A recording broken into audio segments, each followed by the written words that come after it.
Hello, nice to see you, and I am glad that I can present now the creative, the directors and the producers of some of the films presented in the fourth collection of short films.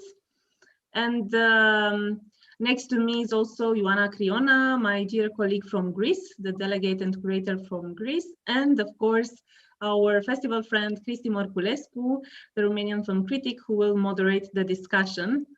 Welcome everyone. Don't forget, if you have questions, please comment, and we will let the directors or producers to answer to your question.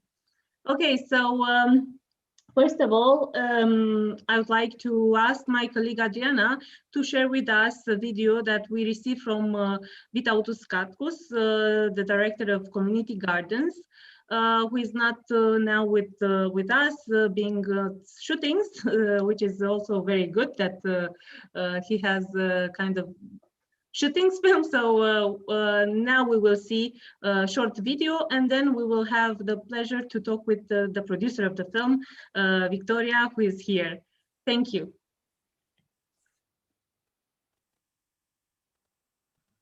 Hi, my name is Vytautas Katkus, and I'm a director of short movie Community Gardens.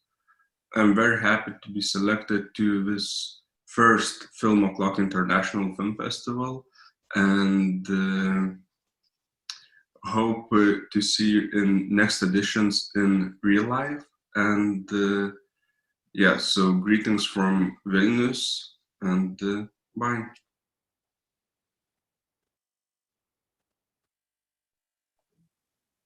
Please, Christy, now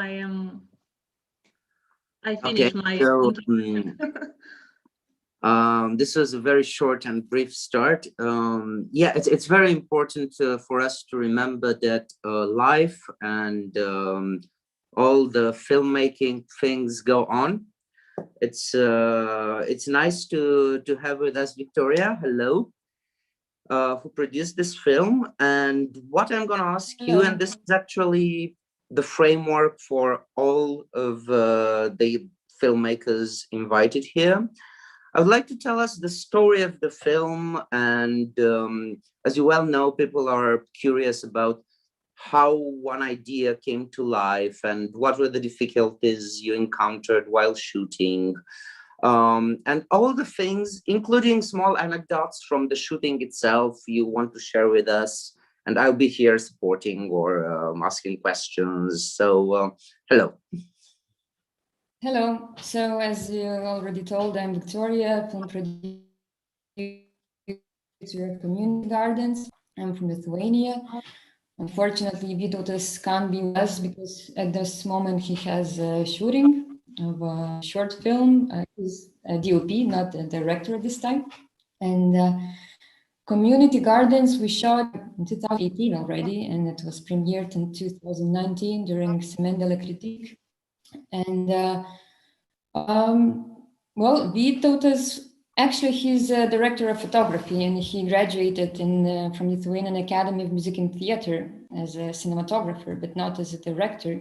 So Community Gardens is his debut short film. So basically the hardest thing was to get the money, to get the a proper amount of money, and actually we didn't get it enough, but well, I guess we succeeded without having a lot of them.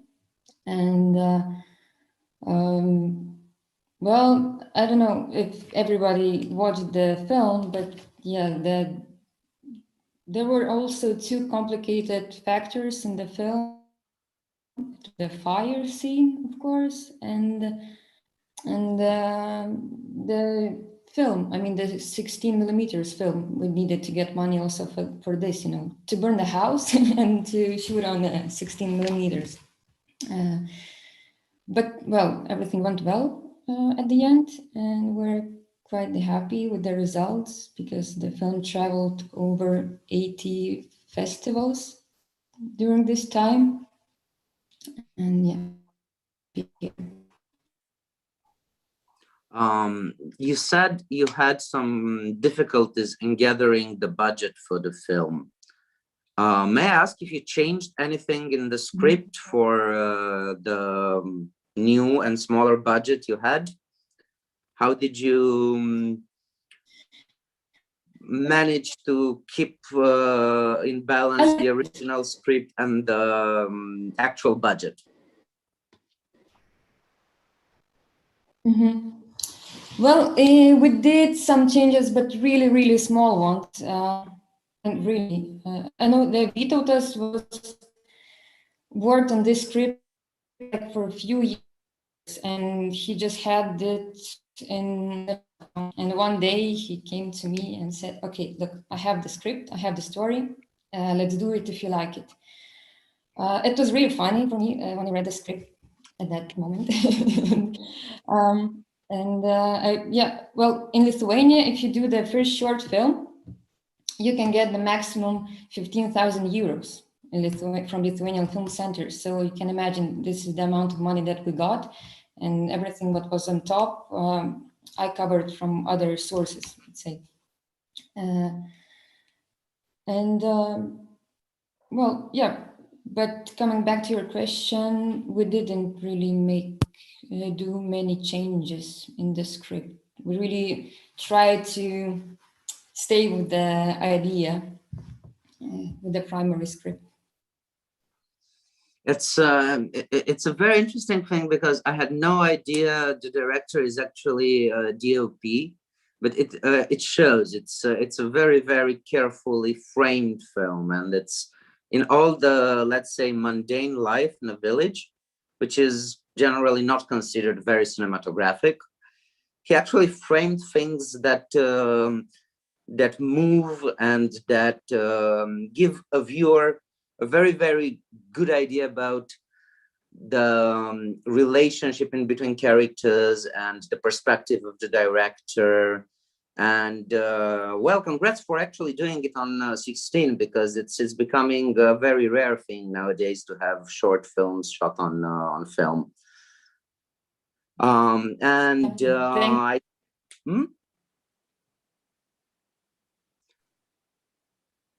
I think now we can go to our next guest, which is Andrei. Andrei, are you with us? Yes, hello. Hello, Andrei. I'm here. Nice to meet you. Hello. So tell us all the things we need to know, and also I need to frame a bit this conversation, because the old lady in the film, and not all of our guests know this, is a famous Romanian pop singer of the 60s, 70s, and 80s. And I'm personally very curious how you worked with her and how did you convince her to play in a short film. Andrei? Yeah, of course. So I will start by telling a few things about the film before it became a film. So of course it started as an idea, and then it became a first draft. The final draft, I think I wrote it in 2018, when I also applied to the national contest for getting funds in Romania. And luckily we won some money, and we started the pre-production. Since I started to write the film, I had in mind that I would like the grandmother to be played by Marina Voica, because I had the chance to meet her at a casting at Corneliu Porumboiu's film La Gomera, where I worked as the director's assistant. And there I met her, and I was impressed by this contrast that she has. So in exterior, she's very fragile, she's very thin and small, but inside she has such a force, you know. And it's this mix of the star that she was in the, as you said, 60s, 70s, 80s, maybe even 90s in Romania. So this contrast between the star Marina and the melodramatic Russian Marina Boyka, because she's coming from Russia. And I think, yeah, I really resonate with her melancholy. I found some similarities with my grandmother, because she was also very fragile and very thin and little.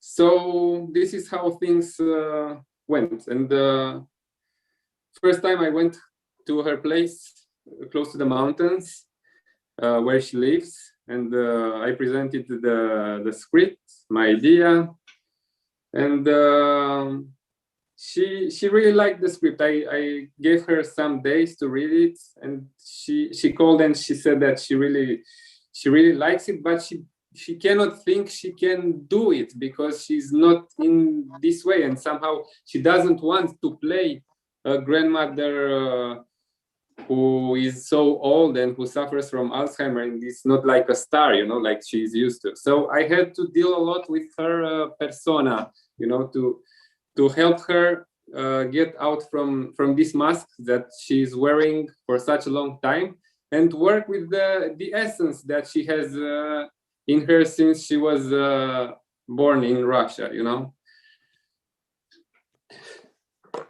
Yeah. This script feels somehow personal. Somehow I wasn't expecting you to do this kind of very, very realistic film. How did you come to this script? Is it something personal about it? Can you tell us? Yeah. I can confess. So it happened in my life that I also had a grandmother, and she was at the elderly house for some time. Then my mother and me, we took her back home. Then again, we couldn't take care of her, so we find again another place. And all these 3 years or so really messed up my mind and my feelings, and I started to feel guilty and also frustrated, because in any kind of, it was like a catch-22. Anything you choose, it's not going in a right direction. Any choice you make makes you feel frustrated at the end. So somehow I was looking for a way to express this accumulation of feelings that I had, like a cathartic need. So maybe this is a reason why I found the realistic approach to be suitable for what I wanted to do. In the same time, I was, of course, interested in this metaphysical aspect, because it's like I tried to present a breakup between some souls, so not only between some fleshes. And the use of lighting that is all the time going over and over exposed, I found this together with the DOP to give you a hint of entering the afterlife in a very light way, full of light, and going in heaven, of course, raising above the city. And it's very nice, because you said this. There is this feeling that is so well kept and actually grows stronger towards the end of the film. And now that you mentioned, I never realized it's a thing you actually did from the lighting. It's so nice, because in the end you feel that actually this is about death and she's gonna die very soon and all this. But the build-up is very nice. Well, thank you, Andrei. Thank you. Now I would want a very, very nice intervention from Ioana, because we have here the next film is Postcards from the End of the World. Yes, hello also from my side, and welcome everyone. Konstantinos Antonopoulos is a quite experienced director in terms of short film. I find this one exceptional very special and unique. It had its premiere, correct me if I'm wrong, Konstantinos, in Sarajevo International Film Festival, and had a very, very long and successful run, including Bogo Shorts, which is very important for short film scene, and Tampere, Winterthur also. So many festivals.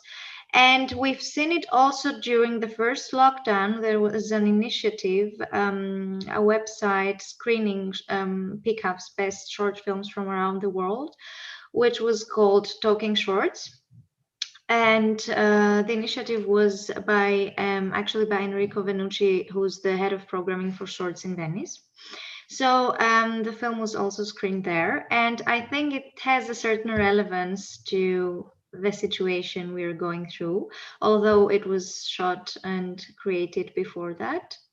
So I would have a question to Konstantinos, if he wants to begin with or include it somehow during the discussion, which is I'm curious whether this apocalypse actually happens after the film finishes, and or if it's just in the minds of your characters and they create the panic on their own.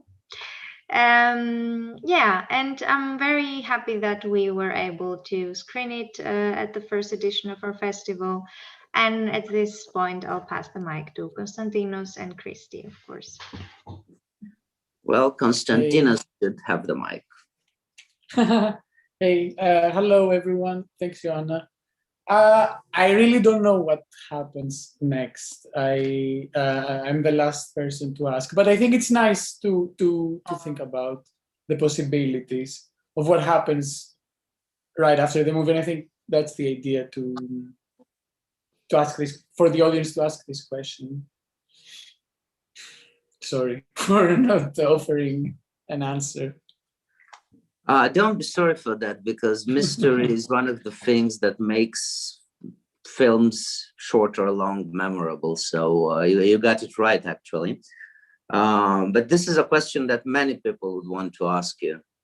If you actually had in mind a bigger story and you just cut this fragment, or you just wanted for the mystery to remain. So you just answered that question. And now tell us about this film, because it's very nice looking and it's very humane. I mean, you observe very accurately the relationships in between the members of the family and all this doom and gloom, because it is actually gloomy. And it's nice to see some gloomy films shot in full sunlight on the most, not but a very exotic place to be in holiday. So tell us. Well, just on this last remark you made, Christy, I also thought it was kind of interesting to play with paradoxes, with conflicting elements, and the movie was built a little bit on that idea. So having the apocalypse, the end of the world, happening in a summer, beautiful place where people normally relax. It's the last place you would expect the end of the world to happen. And a lot of the movie was built in the idea of conflicting elements, of contradictions, visual or in the audio or in the story, or in the way the story is told.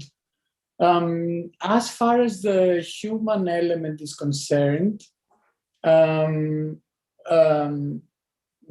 maybe it's interesting to just share the idea that, I mean, when I started writing the film, the idea came from something, but as soon as I started writing it, it just came to me that I realized that I was writing about my own vacation with my family, with my parents, who would constantly argue.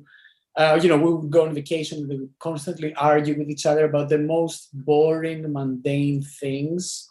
And I remember thinking, how is it possible for these two people to be together? It's like a curse almost, but they're still together and they're happy.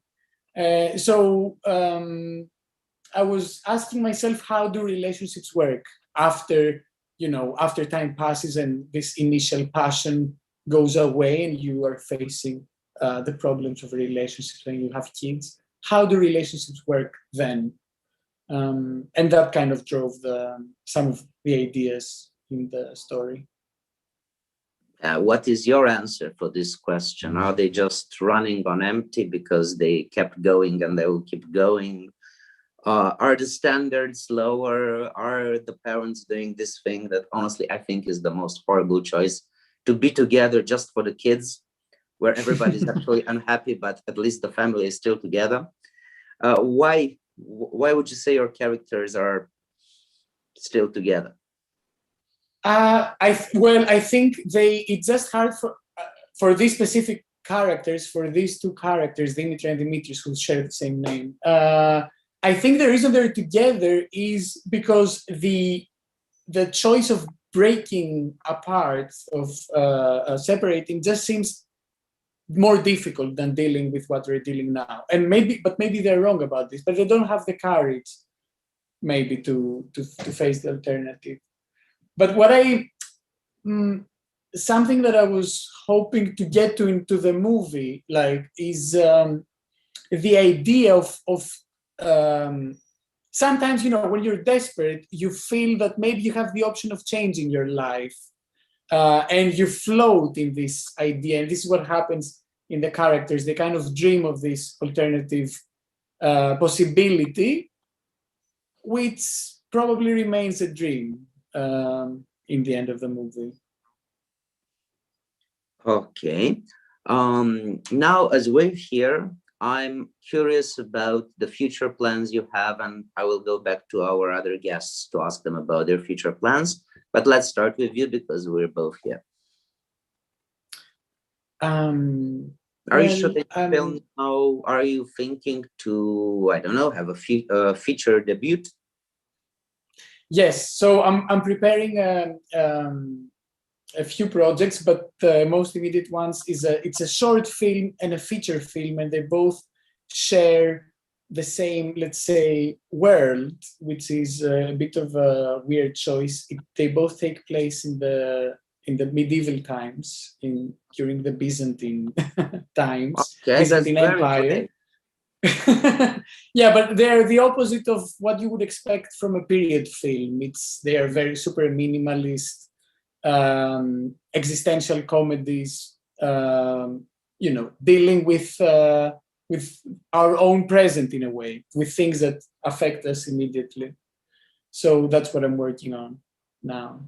Okay, so good luck with that. It sounds very interesting and very complicated, at least the costumes and the setup. The costumes are the easiest thing. Okay, so it's very complicated. Well, thank you, and good luck with this. We're looking forward to see them. Okay, now, let's go back to Andrei. Yes, here I'm back. So about my future plans, of course, I'm planning to make my future debut.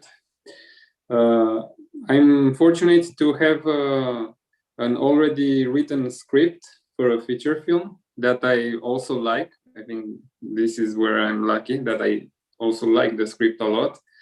And it's a clash, I would say, between a film noir, a policier, and a romantic story. And it has a very beautiful theme of trying to be victorious against your fears, to conquer your fears in order to be free and to be able to love totally, cosmic love somehow.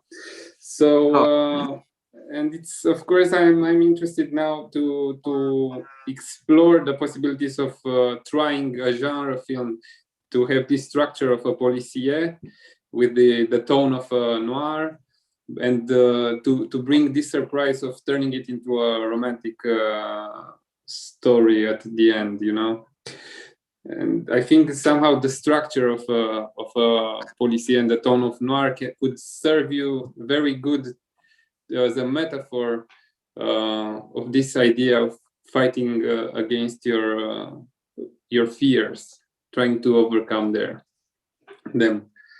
That's very nice. We actually need some genre films in Romanian cinema. Are you, I'd ask, in pre-production? Did you apply for a national cinema grant? No, I just prepared my the concept for directing this film and resume of the story, a synopsis, and I'm in this process of presenting it to a producer, and hopefully we will apply in case the session will happen sooner or later in Romania. Otherwise, of course, I have other smaller projects, other big dreams, and I just wait and hope and try to be patient.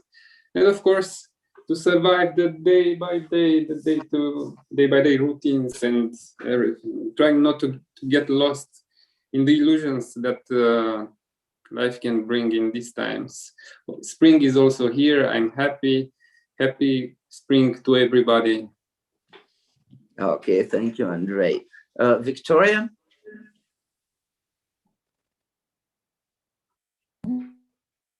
Hello. I will be a bit more complicated. My connection is stable. I don't know. Do you hear me now? Yes, yes. I will be a bit more Okay. complicated with you because you're a producer, and I would like you to tell us what's going on right now in your work schedule. How are conditions for doing films in this moment?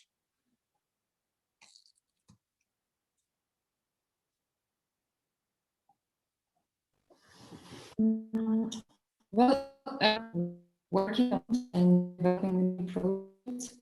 I also work with other directors, not like only Vytautas. Mainly in my production company, I produce fiction short films at the moment, but some film directors are growing up already, and we will start to develop feature projects. And regarding Vytautas, I know that he's doing a new project at the moment, and that will see it soon.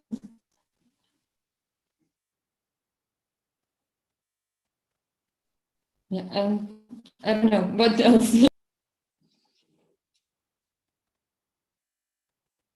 Okay. Victoria? So, we lost Victoria from the connection. She is now back.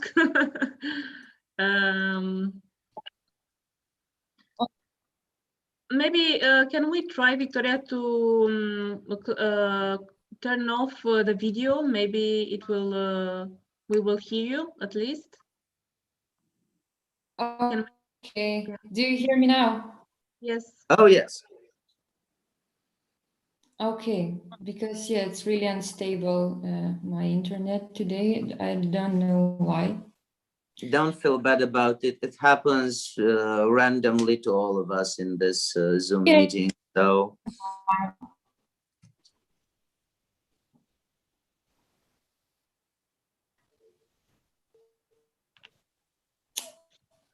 okay, what did you hear the last? Actually, we didn't hear very well. You talked about Vytautas, I think. What's the plan for him? I guess, I don't know for sure. Okay. For Vytautas, I know that he's developing a new short film at the moment. So he should shoot it this year. And I hope that next year we will be able to watch it already. Yeah, and that's it. And are you still working together? I mean, in the production, you are still in the... No, in the production, well,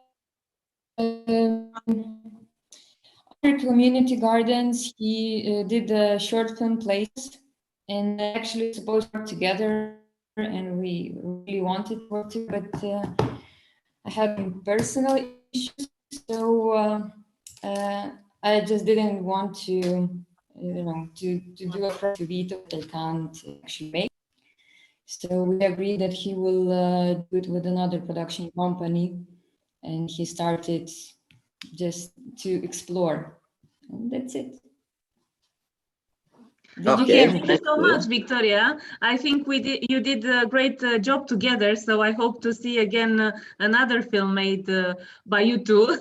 So yeah, good luck.